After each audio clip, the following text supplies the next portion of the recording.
Oke, halo semuanya. Kembali lagi ke pertemuan pemrograman terstruktur yang ke-9. Pada pertemuan kali ini kita akan membahas tentang STL di C++. STL ini kepanjangan dari Standard Template Library. Di sini ada capaian pembelajarannya, itu mahasiswa mampu memahami STL dan cara menggunakannya. Yang kedua, itu mahasiswa dapat mengimplementasikan STL ke dalam program sesuai dengan kebutuhan program. Langsung saja masuk ke materi ya. Standard Template Library adalah kumpulan algoritma, struktur data, dan komponen lain yang dapat digunakan untuk menyederhanakan pengembangan program C++. STL menyediakan berbagai kontainer seperti vektor, list, map, dan lain-lain, serta algoritma untuk mencari, menyortir, dan memanipulasi data. Salah satu kegunaan STL adalah untuk menyediakan cara untuk menulis kode umum yang efisien yang dapat digunakan kembali dan dapat diterapkan ke tipe data yang berbeda. Konsepnya hampir sama kayak function, tapi ini dibuat dari C++-nya. Kemudian, sehingga kita hanya perlu menulis algoritma satu kali, lalu menggunakannya dengan berbagai jenis data tanpa harus menulis kode terpisah untuk setiap jenisnya. Jadi di STL ini ada 3 komponen utama, yaitu container, iterator, sama algoritma. Sebenarnya komponen di STL ini ada banyak ya. Kalau salah satunya kayak function object gitu, smart pointer, exception handling, dan lain-lain gitu. Tapi untuk yang utama itu ada container, iterator, sama algoritma. Langsung ke container aja. Sesuai namanya, itu container itu buat nyimpen lebih dari satu objek, satu ataupun lebih. Yang biasa kita pakai itu contohnya array. Nah, tapi kalau di container STL ini kita ada banyak jenisnya. Dia dibagi jadi 3. Itu ada sequence container, ada associative container, ada container adapter. Sequence container itu kayak vector, list, deque. Vector ini hampir mirip sama kayak array yang biasa kita pakai, cuma kalau vector ini lebih dinamis saja. Kemudian kalau associative container itu ada set, multiset, map, multimap. Dan juga untuk container adapter itu ada stack queue, priority queue. Itu nanti bakal dibahas lebih lanjut di pertemuan selanjutnya. Kalau bisa dilihat dari deskripsinya, sequence container itu menerapkan struktur data yang dapat diakses secara berurutan. Kalau asosiatif itu mengimplementasikan struktur data yang terurut yang dapat dicari dengan tepat. Jadi kalau yang di dalam asosiatif itu kayak set, multiset, map itu tuh biasanya ada terurut. Sedangkan kalau container adapter itu menyediakan interface yang berbeda untuk sequence containernya. Nanti bakal dibahas lagi.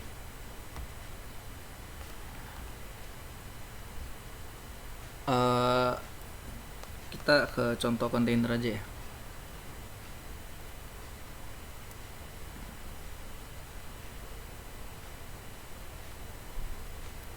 Misalnya kita pakai vektor ya. Untuk menggunakan vektor kita harus deklarasi library-nya terlebih dahulu, yaitu vektor. Nah, di sini kita buat program sederhana aja. Kita pakai vektor in, misalnya kita buat aja v, terus kita kasih ini kan integer, kita buat 1 2 3 4 5 aja. Habis itu kita mau kasih lihat nih isi vektornya apa aja. Isi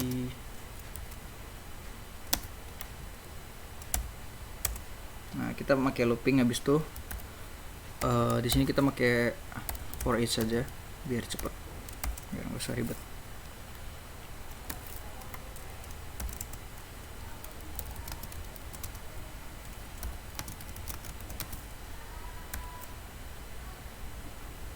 Nah, kalau udah kita run aja.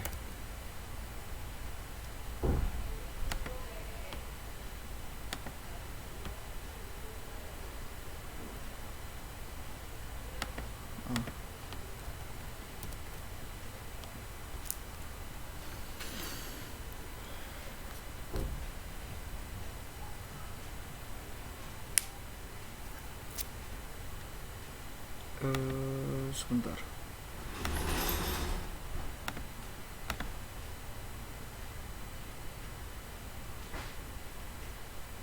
Ya itu bisa dilihat ya. Kalau dia bakal ngeluarin output isinya itu 1 2 3 4 5. Itu dari vektornya. Bentuk konsepnya hampir sama kayak array, cuma kalau buat dokumentasi lebih lanjutnya kalian bisa lihat di C++.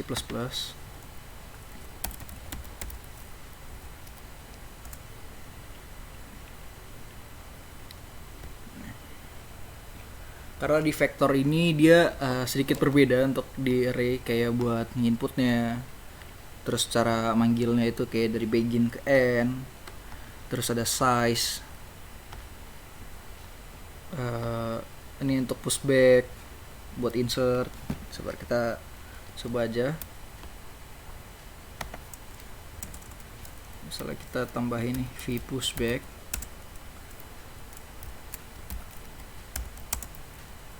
v.pushback. Terus kalau misalnya kita ulang lagi nih loopingnya,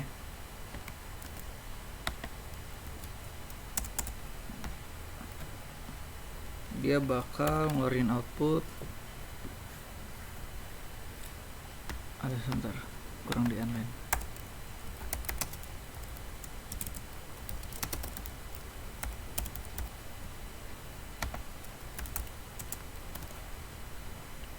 Ya, dia bakal, kalau pushback ini intinya buat masukin 10 ke barisan terakhir gitu. Terus ada juga contohnya kayak erase. Misalnya kita mau hapus nih,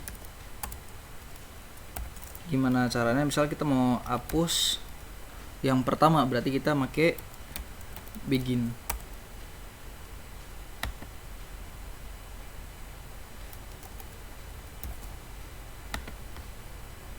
Nah, bisa kita see out lagi nih.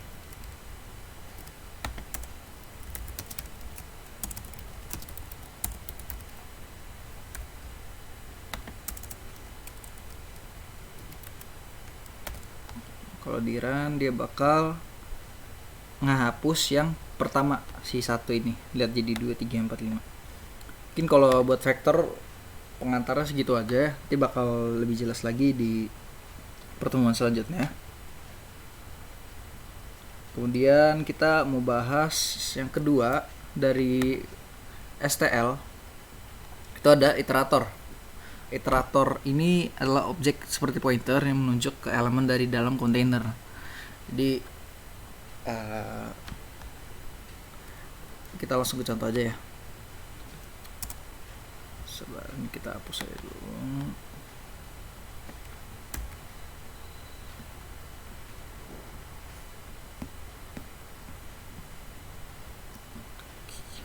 Oke, nih kita buat iterator nih.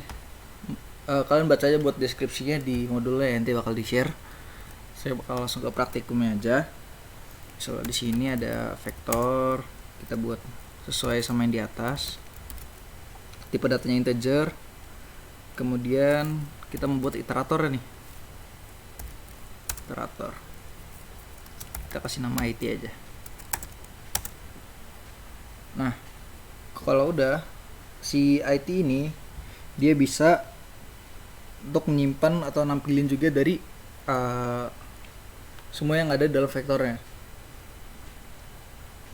Misalnya nih kita siap aja biar lebih jelas, elemen dari si vektor.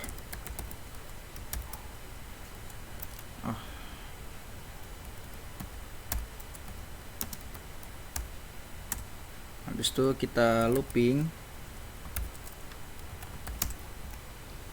Nah, untuk loopingnya itu sedikit agak berbeda. Misalnya kita dari sini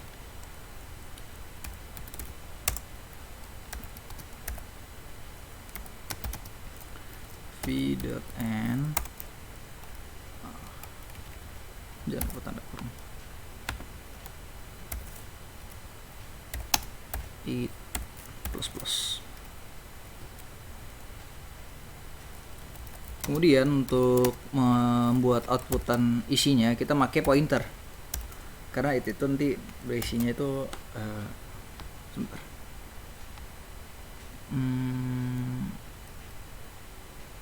Oh, tidak sebarengan.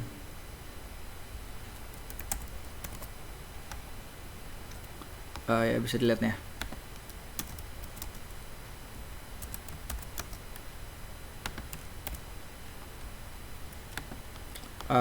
Jadi kalau misalnya kita nggak pakai pointer, coba di run, nah dia bakal error ya. Jadi kalau buat iterator jangan lupa kita mengakses juga si pointernya ini.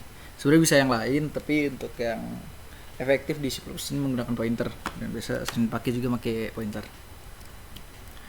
Kemudian di sini tuh ada beberapa operasi nih, kayak tadi saya makainya buat dec increment atau plus plus, tapi itu juga bisa ke decrement, ke equal operator, not equal operator.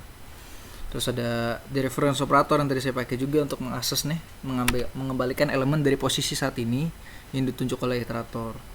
Kemudian juga ada assignment operator. Untuk lebih lanjutnya mungkin kalian bisa coba-coba baca sendiri untuk iterator.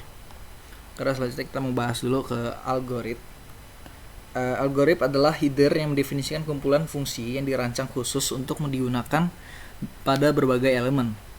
Algoritm tidak bergantung pada kelas kontainer, sehingga algoritm berlaku untuk objek kelas kontainer seperti array, string, dan tipe data lainnya. Algoritm bertindak atas kontainer dan menyediakan sarana untuk berbagai operasi dari isi kontainer. Semua algoritm kecuali yang numerik terkandung dalam header algorithm. Sedangkan algoritm numerik yang berhubungan dengan header algorithm manipulasi untuk numerik terkandung dalam header numerik. Jadi ada sedikit berbeda dari algorithm itu, ada dua header. Itu ada yang algorithm dan juga ada yang numerik. Numerik itu yang buat numerik. Oleh karena itu kita harus menyediakan file header sesuai yang dibutuhkan. Tuh bisa dilihat buat contoh fungsinya itu kayak di algorithm itu ada fungsi min max, sort, swap. Terus kalau di fungsi dalam header tuh ada kayak accumulate, partial, sum gitu.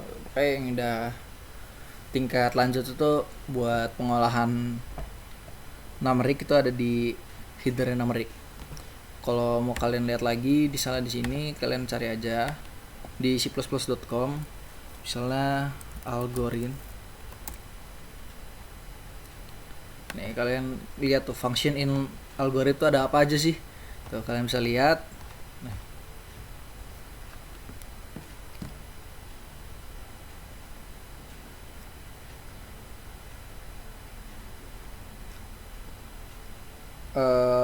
Mungkin kita ambil satu contoh aja ya. Apa ya? Copy ini aja deh. Nah, di sini kalian bisa lihat nih, the behavior of this function template is equivalent to. Nih, kalian bisa lihat nih kalau buat di functionnya itu isinya gimana sih? Nah, itu kayak gitu. Nah, di sini juga ada example lah. Misalnya kita example pakai punya kita tadi aja ya. Kita ini dulu. Soalnya kita deklarasi lagi nih, vektor integer, karena kita mau duplikat ya. Misalnya kita buat v2,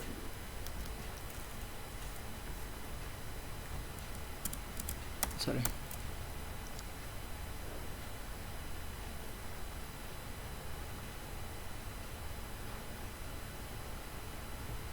oh ya, misalnya karena kita mau copy ya, kita bisa aja buat kayak gini ya, new vector,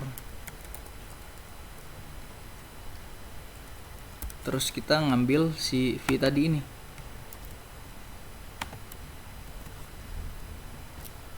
dot size.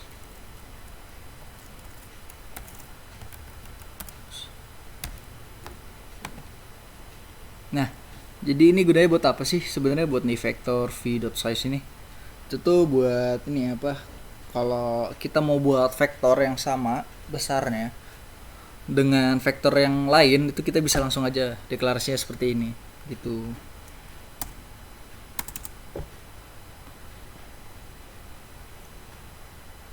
Ini vektor ini nama variabel ya, jadi bisa bebas nih misal mau buat v2 atau apapun. Selanjutnya kita mau copy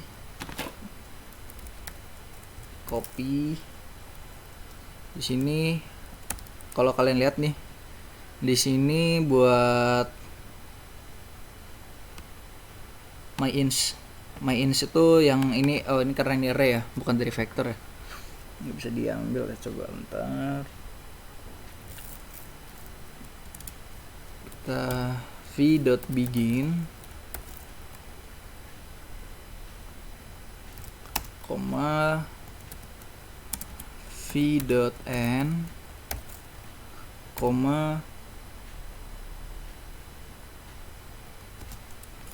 v2.begin titik koma. Nah, buat ngeceknya ini ya,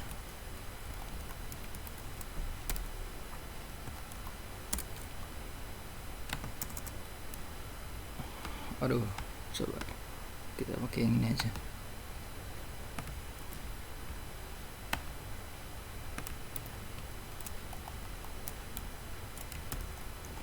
Oke, selanjutnya juga kita mau bandingin ya.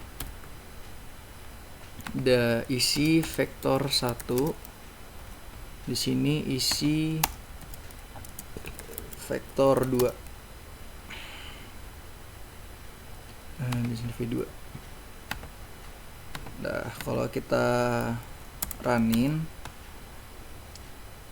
nah dia bakal ngasih output yang sama karena vektor 2-nya ini dia udah ngambil size dari vektor 1, kemudian dia juga udah ngopi isi dari vektor 1-nya. Sebenarnya kalau buat fungsi-fungsi di dalam itu masih banyak ya, dari algoritma, belum lagi nanti ada yang numerik itu kalau misalnya kalian mau pakai buat matematika yang lebih dalam gitu, mungkin bisa diulik sendiri karena nggak mungkin kita ulik semuanya karena banyak.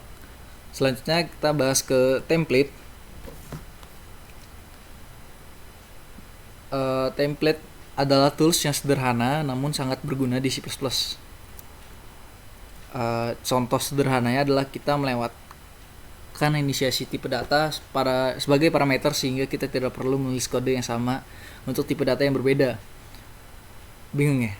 Misalnya kita ingin membuat program operasi menghitung luas area dengan tipe data yang berbeda. Tentu kita akan membuat fungsi seperti ini.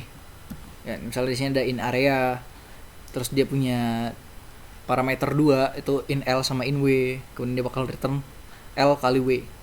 Kemudian kita juga punya nih buat tipe data double dengan namanya sama, double area, dengan parameternya sama juga tapi dia beda tipe data, double L double W, kemudian dia bakal return L kali W. Kalau kita buat kayak gini sebenarnya nggak apa-apa karena itu salah satu fungsi overloading bisa juga, tapi kita lebih efektif lagi apabila kita menggunakan template. Maka program itu bakal bentuk lebih sederhana. Kalian bisa lihat dia tinggal deklarasi template, kemudian type name dan objeknya itu T. Kemudian kalian tinggal buat nih T area dengan parameter TL dan juga TW. Nah, ketika kondisinya kalian udah buat fungsinya seperti itu, kalian nggak perlu lagi nih buat yang in area, double area, karena dia udah bisa mencakup keduanya. Jadi ketika kalian panggil nih in X 5 Y sama dengan 10, nah terus X ini kan integer, maka dia bakal nge-convert si T-nya ini menjadi integer. Jadi kita nggak harus setting 2 lagi kayak gini. Terus yang ke double ini, yang double A double B, nih dia bakal dioper nih di sini.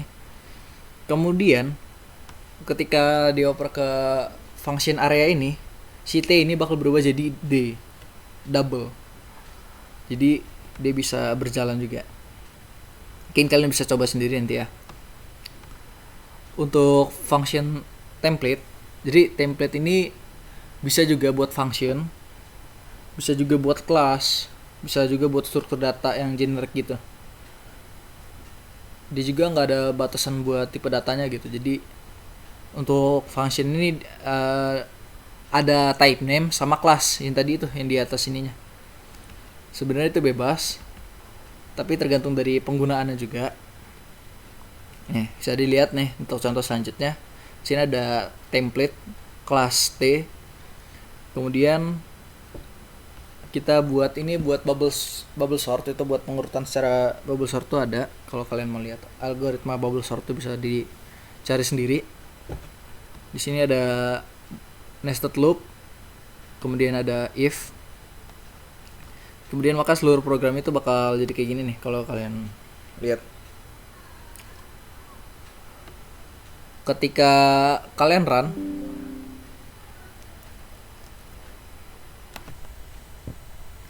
oke, kalian bisa coba sendiri ya dari program ini, itu dia bakal ngurutin nanti hasilnya.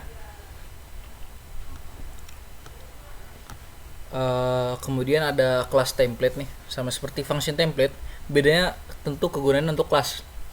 Jadi kalau tadi itu function, ini juga bisa dipakai buat ke kelas. Kelas template dapat dipakai untuk kelas pada linked list, binary tree, stack, queue, array, dan lain-lain. Mari membedakan untuk antara function template dan juga kelas template. Ini kalian bisa lihat contohnya.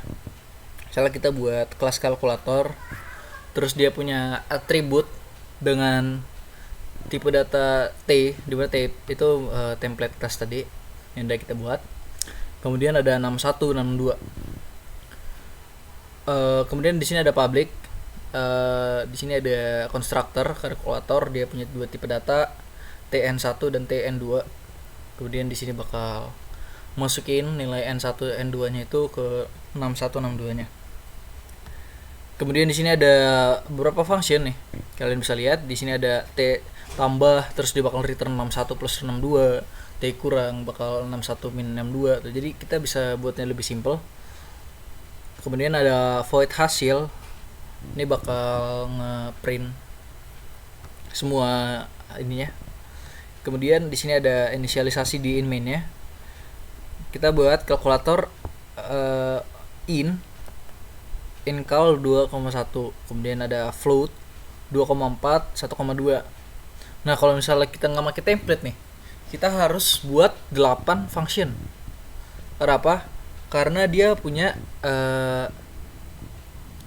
dua tipe data, tapi dengan satu fungsi yang kegunaannya sama. Kan nggak efektif kalau kita buat 4 function, 8 function yang sama gitu. Makanya dengan menggunakan template ini kita bisa lebih efektif gitu.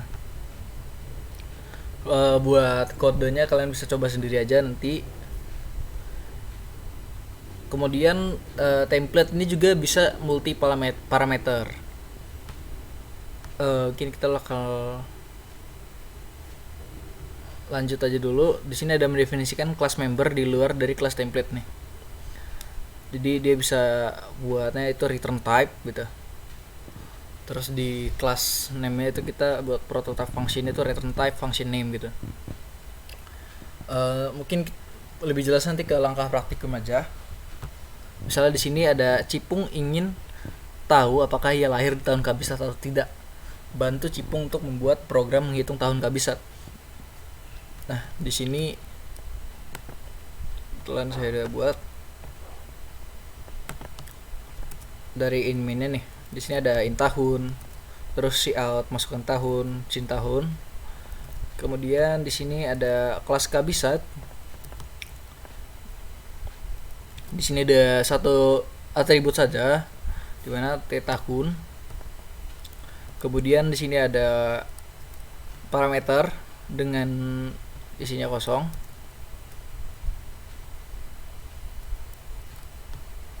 Kemudian ada getter, setter.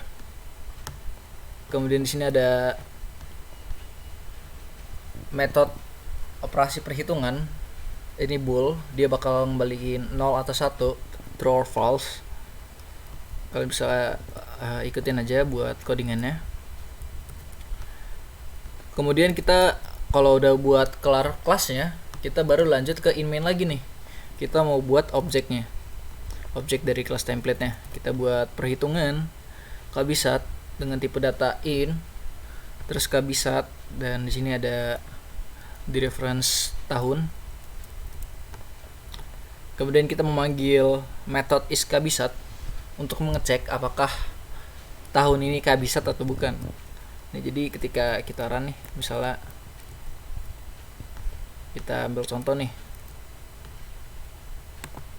Oh, astaga. Misalnya kita masukkan tahun 2023 nih, yang kita nih 2023 bukan tahun kabisat. Kita coba 2024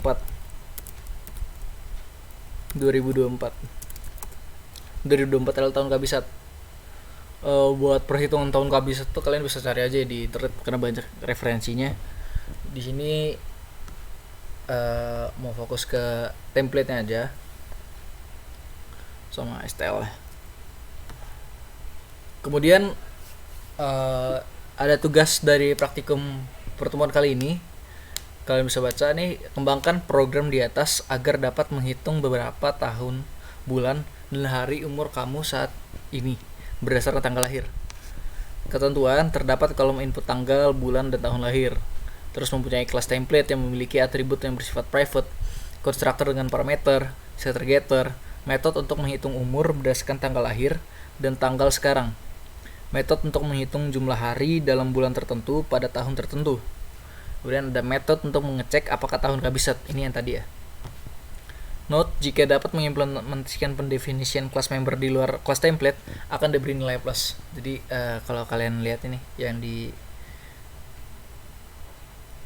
mana tadi ya? Ini mendefinisikan kelas member di luar kelas template, itu bakal dapat nilai poin plus ya. Jadi kalian bisa ulik sendiri.